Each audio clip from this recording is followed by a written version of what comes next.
اسلام کی بنیاد 5 چیزوں پر ہے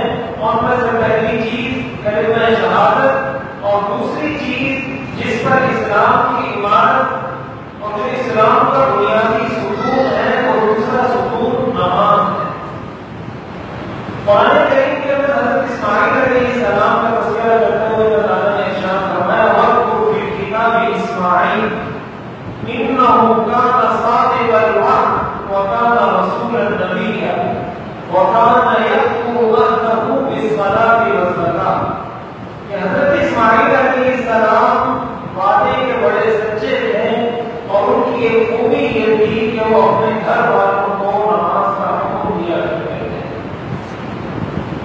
قرآن کریم کے اندر اللہ تعالیٰ نے حضور علیہ السلام کو حکم دے کر فرمایا وَأْمُرْ أَهْلَكَ بِالصَّلَاةِ وَاصْطَبِرْ عَلَيْهَا کہ اپنے گھر والوں کو نماز کا حکم دیجئے اور خود بھی اس پر ثابت قدمی کے ساتھ عمل کیجئے۔ تو یہ بات کسی مسلمان سے مخفی نہیں ہے کہ نماز کی اسلام میں کتنی اہمیت ہے۔ تمام عبادات میں سب سے زیادہ اہم، سب سے زیادہ فضیلت والی اور بنیادی عبادت جو ایک مسلمان پر لازم کی گئی ہے وہ عبادت، وہ نماز کی عبادت ہے۔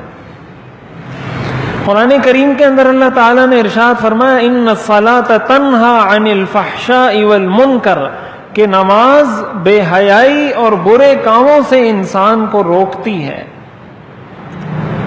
تو نماز کی فرضیت، اس کا عبادات میں اولین درجہ ہونا یہ ایک مسلمہ چیز ہے،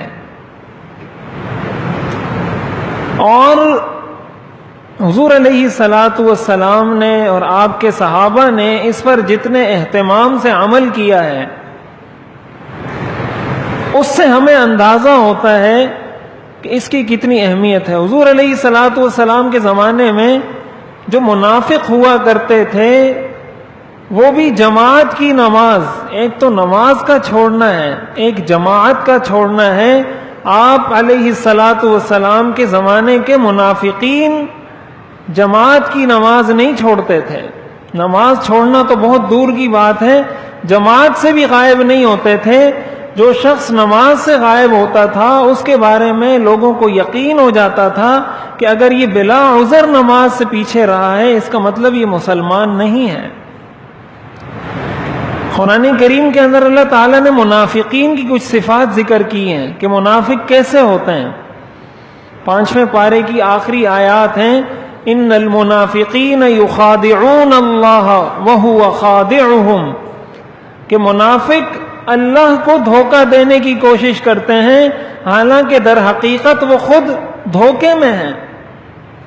وَإِذَا قَامُوا إِلَى الصَّلَاةِ قَامُوا كُسَالَى جب نماز کے لیے کھڑے ہوتے ہیں تو سست کھڑے ہوتے ہیں، یعنی چستی کے ساتھ، دلچسپی کے ساتھ نماز نہیں پڑھتے بلکہ سستی کرتے ہیں، یعنی نماز وہ بھی پڑھتے ہیں لیکن سستی کرتے ہیں نماز میں۔ یراؤون الناس لوگوں کو دکھانے کے لیے نماز پڑھتے ہیں، ولا یذکرون اللہ الا قلیلا اور اس نماز میں اللہ کا ذکر نہیں کرتے مگر بہت کم۔ سورۃ الماعون کے اندر اللہ تعالیٰ ارشاد فرماتے ہیں فویل للمصلین بربادی ہو اور تباہی ہو ان نمازیوں کے لیے الذین هم عن صلاتهم ساہون جو اپنی نمازوں کے معاملے میں غفلت میں پڑے ہوئے ہیں۔ الذین هم یراؤون وہ جو لوگوں کو دکھانے کے لیے عبادت کرتے ہیں۔ اس سے ہمیں یہ معلوم ہوتا ہے کہ حضور علیہ السلام کے زمانے کے منافقین بھی نماز نہیں چھوڑتے تھے، اور نماز میں کوتاہی کرنا، نماز میں غفلت کرنا یہ منافقین کی نشانیوں میں سے ہے۔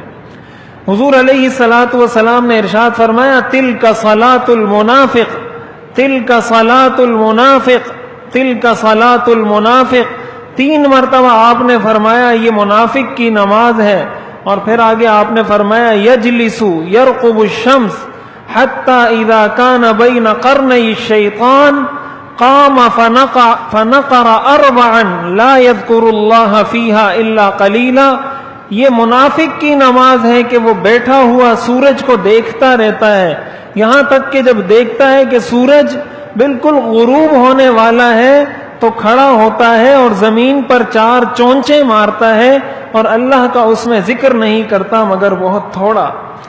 یعنی اس کے اندر عصر کی نماز کے بارے میں بتلایا گیا کہ عصر کی نماز وہ اتنی دیر سے پڑھتا ہے کہ سورج غروب ہونے لگ جاتا ہے اور اس کے اندر بھی وہ سجدہ نہیں کرتا, بس جیسے چونچ مارتا ہے کوئی پرندہ, بس ایسے چونچ مار کے سر زمین پہ رکھ کے اٹھا لیتا ہے. اس کو آپ نے فرمایا یہ منافق کی نماز ہے.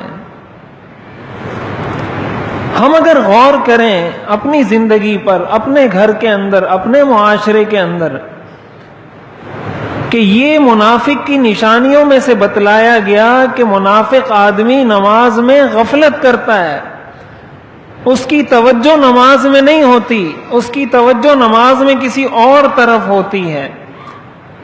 تو ہمارا کیا خیال ہے اس شخص کے بارے میں, اس معاشرے کے بارے میں جہاں لوگ سرے سے نماز ہی نہ پڑھیں, جہاں کے لوگوں کے دلوں میں نماز کی اہمیت ہی نہ ہو. حضور علیہ الصلوۃ والسلام نے ارشاد فرمایا میرا جی چاہتا ہے کہ میں صحابہ کو حکم دوں کہ وہ کسی نماز پڑھائیں, نماز کی امامت کروائیں, اور میں جا کر لکڑیاں جمع کروں اور ان لوگوں کے گھروں کو آگ لگا دوں جو مسجد میں آ کر جماعت کی نماز میں شریک نہیں ہوتے. یہ کون فرما رہے ہیں؟ یہ رحمت للعالمین, جن کو رحمت للعالمین بنا کر بھیجا گیا, وہ فرما رہے ہیں کہ میرا جی چاہتا ہے میں ان لوگوں کے گھروں کو آگ لگا دوں جو جماعت کے ساتھ نماز نہیں پڑھتے. نماز چھوڑنے کی بات نہیں, جو جماعت چھوڑتے ہیں ان کے بارے میں آپ نے یہ فرمایا کہ میرا یہ جی چاہتا ہے. سورۃ الحج کے اندر اللہ تعالیٰ نے ارشاد فرمایا الذین ان مکناہم فی الارض اقاموا الصلاۃ, کہ اللہ کے بندے جن کو ہم زمین میں خلافت دیں, جن کو ہم زمین میں حکمرانی دیں, ان کی صفت کیا ہے؟ ان کی پہلی صفت یہ ہے ان مکناہم فی الارض, کہ اگر زمین میں ہمیں انہیں کچھ طاقت, سلطنت, حکمرانی عطا کریں, اقاموا الصلاۃ, تو وہ نماز کو قائم کریں گے. اور علماء نے لکھا ہے کہ یہاں پر اقاموا الصلاۃ کا مطلب یہ ہے کہ نماز کا ماحول بنائیں گے. ایک صورت یہ ہے کہ ہم نماز پڑھیں لیکن اس کا کوئی ماحول ہم کریٹ نہ کریں, کوئی ماحول اس کا ہم نہ بنائیں. قرآن کریم نے جو حکم دیا ہے اقامت صلاۃ کا حکم دیا ہے. قرآن نے یہ نہیں کہا کہ نماز پڑھو, قرآن نے کہا ہے نماز کو قائم کرو. نماز کو قائم کرنے کے مفہوم میں یہ بات داخل ہے کہ نماز کا ماحول بنایا جائے. چنانچہ قرآن کریم کے اندر حضور علیہ الصلوۃ والسلام کو یہ حکم دیا گیا وَأْمُرْ أَهْلَكَ بِالصَّلَاةِ, اپنے گھر والوں کو نماز کا حکم دو. حضرت اسماعیل علیہ السلام وَكَانَ يَأْمُرُ أَهْلَهُ بِالصَّلَاةِ, وہ اپنے گھر والوں کو نماز کا حکم دیتے تھے. تو ماحول کیسے بنتا ہے؟ ماحول اسی طریقے سے بنتا ہے کہ ایک شخص دوسرے کو کہے, دوسرا تیسرے کو کہے اگر پورے ملک کی بادشاہت آپ کے پاس نہیں ہے, پورے شہر کی بادشاہت آپ کے پاس نہیں ہے, پورے ٹاؤن اور یوسی کی بادشاہت آپ کے پاس نہیں ہے, گھر کی بادشاہت اور گھر کی نگرانی اور ذمہ داری تو اللہ نے آپ کو دی ہے. الرجال قوامون علی النساء, مردوں کو اللہ نے عورتوں پر ذمہ دار اور نگران مقرر کیا ہے. گھر کی بادشاہی تو اللہ نے آپ کو دی ہے. اگر آپ کسی دکان میں بیٹھتے ہیں اور آپ دکاندار ہیں تو اس دکان کی بادشاہی تو اللہ نے آپ کو دی ہے. آپ اس دکان کے اندر تو نماز کا ماحول بنا سکتے ہیں کہ نماز کا وقت ہو تو آپ دکان بند کر دیں. آپ اپنے گھر میں تو نماز کا ماحول بنا سکتے ہیں کہ آپ اپنے بچوں سے یہ کہیں کہ جب اذان ہو جائے گی اس کے بعد گھر میں کوئی بھی شخص کوئی دوسرا کام نہیں کرے گا, وہ نماز کی تیاری کر کے سیدھا مسجد جائے گا. ماحول کا بہت بڑا اثر ہوتا ہے. ایک چیز اگر آپ بغیر ماحول کے کرنے کی کوشش کریں گے اس میں انسان کو بہت مشکلات ہوتی ہیں, لیکن اگر ایک ماحول بنا دیا جائے ماحول بنانے کا فائدہ یہ ہوتا ہے کہ ہر آدمی دوسرے کے لیے ایک محرک بن رہا ہوتا ہے، اس کو وہ موٹیویشن دے رہا ہوتا ہے، اپنے عمل سے، اپنی زبان سے نہیں۔ جب وہ دیکھ رہا ہے اپنے گھر کے اندر کہ میرا والد بھی نماز پڑھ رہا ہے، والدہ بھی نماز پڑھ رہی ہے، چھوٹی بھی نماز پڑھ رہی ہے، بڑی بھی نماز پڑھ رہی ہے، چھوٹا بھائی بھی نماز پڑھ رہا ہے، بڑا بھائی بھی نماز پڑھ رہا ہے، تو پھر اس کو محسوس ہوتا ہے کہ مجھے بھی نماز پڑھنی چاہیے۔ حضور علیہ الصلاۃ والسلام نے اور صحابہ نے جو کمال کیا تھا، وہ کمال یہ کیا تھا کہ انہوں نے نماز کا ماحول بنا کر دیا تھا امت کو۔ اس کا فائدہ یہ ہوا کہ کوئی منافق آدمی بھی نماز سے پیچھے نہیں رہتا تھا۔ ہمارے ہاں اس چیز کی بہت کمی ہے، اس چیز کو ہم لوگ اہمیت نہیں دیتے۔ حضور علیہ الصلاۃ والسلام نے تو فرمایا کافر اور مسلمان میں فرق کرنے والی چیز وہ نماز ہے، کہ کافر نماز نہیں پڑھتا اور مسلمان نماز پڑھتا ہے۔ اور ہم رونا روتے ہیں اپنے معاشرے کے اندر بے حیائی کا، برائیوں کا، اخلاقی گراوٹ کا، زوال کا، انحطاط کا۔ قرآن نے اس کا حل بتایا ہے کہ برائی سے، بے حیائی سے، اخلاقی زوال اور گراوٹ سے روکنے والی چیز وہ نماز ہے۔ ان الصلاۃ تنہا عن الفحشاء والمنکر، نماز بے حیائی سے روکتی ہے اور برے کاموں سے روکتی ہے۔ آپ نے اس چیز کا مشاہدہ خود کیا ہوگا کہ ایک آدمی وہ ہے جو اور کوئی نیک کام نہیں کرتا لیکن وہ 5 وقت کی نماز کا پابند ہے، اور ایک آدمی وہ ہے جو نماز کا پابند نہیں ہے۔ آپ کو یقیناً ان کی زندگی میں یہ فرق آپ سب نے، ہر شخص نے اپنی آنکھوں سے ایسے لوگ دیکھے ہوں گے کہ جو آدمی نماز کا پابند ہے، ایسا آدمی بے حیائی سے دور ہوتا ہے، ایسا آدمی برائیوں سے دور ہوتا ہے، اور جو آدمی 5 وقت کی نماز کا اہتمام نہیں کرتا، ایسا آدمی بے حیائی کے اور برائیوں کے زیادہ قریب ہوتا ہے۔ یہ قرآن نے نسخہ بتایا ہے کہ بے حیائی سے روکنے والی چیز وہ نماز ہے۔ ہم مادی اسباب کو تو بہت اہمیت دیتے ہیں، مادی چیزوں کو بڑی اہمیت دیتے ہیں، لیکن جو روحانی اسباب ہیں، جو باطنی اسباب ہیں، جس کو شریعت نے اصل سبب بتایا ہے، اس کی طرف ہم توجہ نہیں دیتے۔ قرآن کریم کے اندر حضور علیہ الصلاۃ والسلام کو یہ حکم دیا گیا وَأْمُرْ أَهْلَكَ بِالصَّلَاةِ، اپنے گھر والوں کو نماز کا حکم دیجئے، اور آگے فرمایا وَاسْطَبِرْ عَلَيْهَا، خود بھی اس پر ثابت قدم رہیے۔ ماحول بنانے کی پہلی اینٹ، پہلی بنیادی چیز کہ انسان خود اس پر عمل کرے۔ آپ کا کردار زیادہ اثر کرتا ہے آپ کے گفتار سے، آپ کی گفتگو کا اثر اتنا نہیں ہوتا آپ کے بچوں پر جتنا آپ کے کردار کا ہوتا ہے۔ حضور علیہ الصلاۃ والسلام نے ارشاد فرمایا مروا اولادکم بالصلاۃ وهم ابناء 7، اپنے گھر والوں کو نماز کا حکم دو، بچوں کو، اپنے بچوں کو حکم دو نماز کا جب وہ 7 سال کے ہوں۔ وَاضْرِبُوهُمْ عَلَيْهَا وَهُمْ أَبْنَاءُ 10، اور 10 سال میں پہنچ کر بھی اگر وہ نماز نہ پڑھیں تو ان کو مارو، ان کی پٹائی لگاؤ اگر وہ نماز نہیں پڑھتے۔ ہمارے ہاں ماں باپ اسکول نہ جانے پر تو غصہ ہوتے ہیں، اسکول اگر اس کو صبح 7 بجے جانا ہے تو اس کو 6 بجے جگا دیں گے، اگر اس کو 6 بجے جانا ہے تو 4 بجے اس کو جگا دیں گے، اور ان کے دل میں کبھی یہ خیال نہیں آئے گا کہ یہ بچہ ہے، یہ تھکا ہوا ہے اور یہ ابھی جائے گا اسکول تو تھک جائے گا۔ لیکن جب نماز کا والدین کو کہتے ہیں تو والدین کہتے ہیں بیٹا رات کو بہت دیر سے سویا تھا اور ابھی اگر اس کو جگاؤں گا تو یہ تھکا ہوا ہے، اس کی نیند خراب ہو جائے گی۔ اسکول جانے کے لیے کبھی اس کی تھکاوٹ کی پرواہ نہیں کی، لیکن جو چیز اس کو جہنم میں لے جانے والی ہے اس کی کوئی پرواہ نہیں کرتا۔ یہ تھکاوٹ، یہ کوئی تھکاوٹ نہیں ہے۔ حضور علیہ الصلاۃ والسلام نے یہ تک فرمایا کہ 10 سال میں اگر آپ کا بچہ نماز نہیں پڑھتا آپ اس کو مارو، اس سے زیادہ اور کیا بات ہو سکتی ہے؟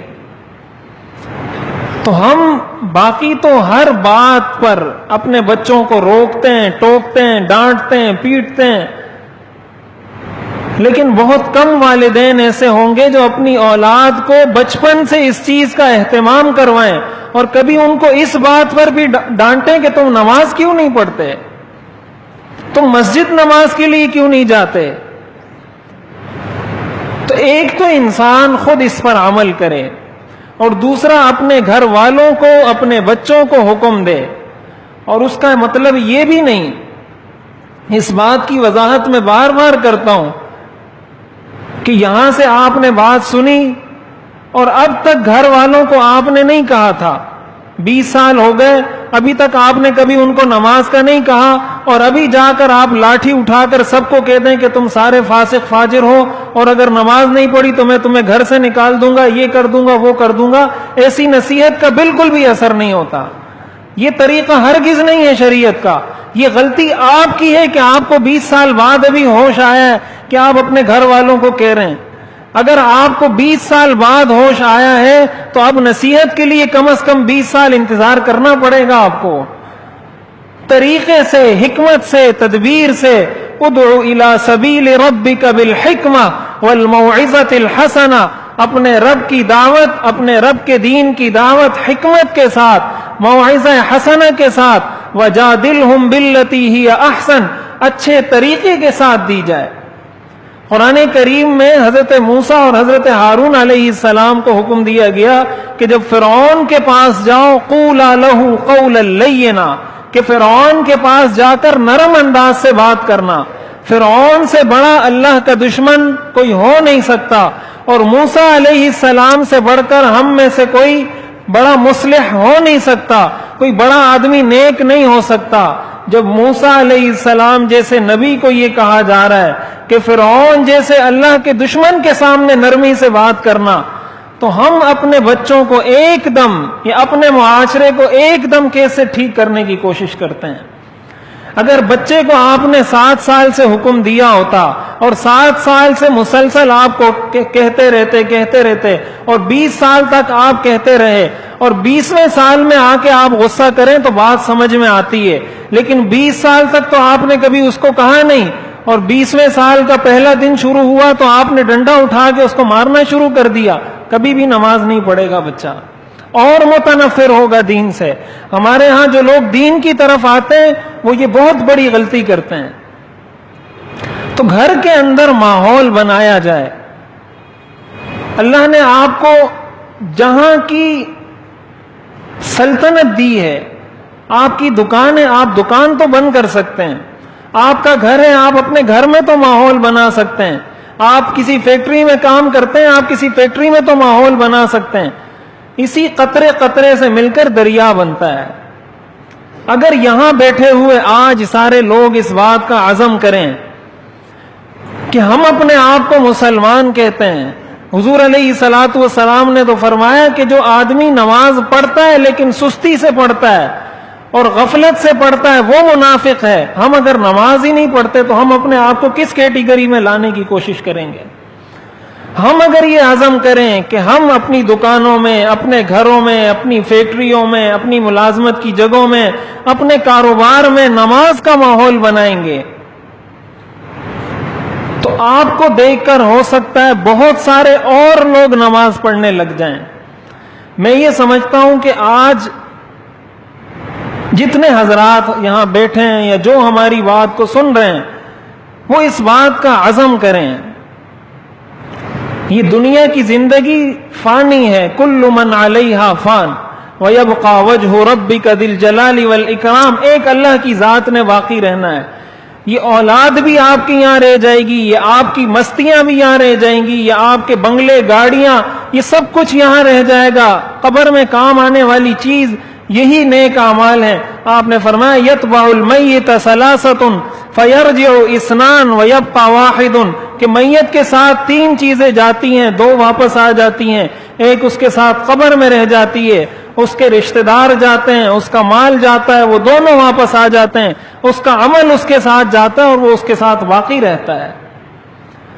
تو اگر ہمارے یہاں بیٹھے ہوئے یہ سارے میرے دوست بھائی اور سننے والے تمام لوگ اگر اس چیز کا عزم کریں کہ آج کے بعد، دیکھیں آپ نے ڈیوٹی پر جانا ہے 8 بجے، تو دنیا ادھر سے ادھر ہو جائے، ٹریفک ہو، ہڑتال ہو، آپ کی طبیعت خراب ہو، آپ پہنچ جاتے ہیں، وہ آپ کو کتنے پیسے دیتے ہوں گے؟ 10,000، 15,000، 20,000، 50,000، 1,00,000 تنخواہ آپ کو ملتی ہوگی. اس تنخواہ کے لیے آپ ہر قسم کی سختی برداشت کرتے ہیں. لیکن اللہ نے جو ایک ایک عمل پر اتنے بڑے اجر کا وعدہ کیا ہے، اس کی ہماری نظر میں کوئی اہمیت نہیں ہے، اور اس کا عذاب کتنا سخت ہے.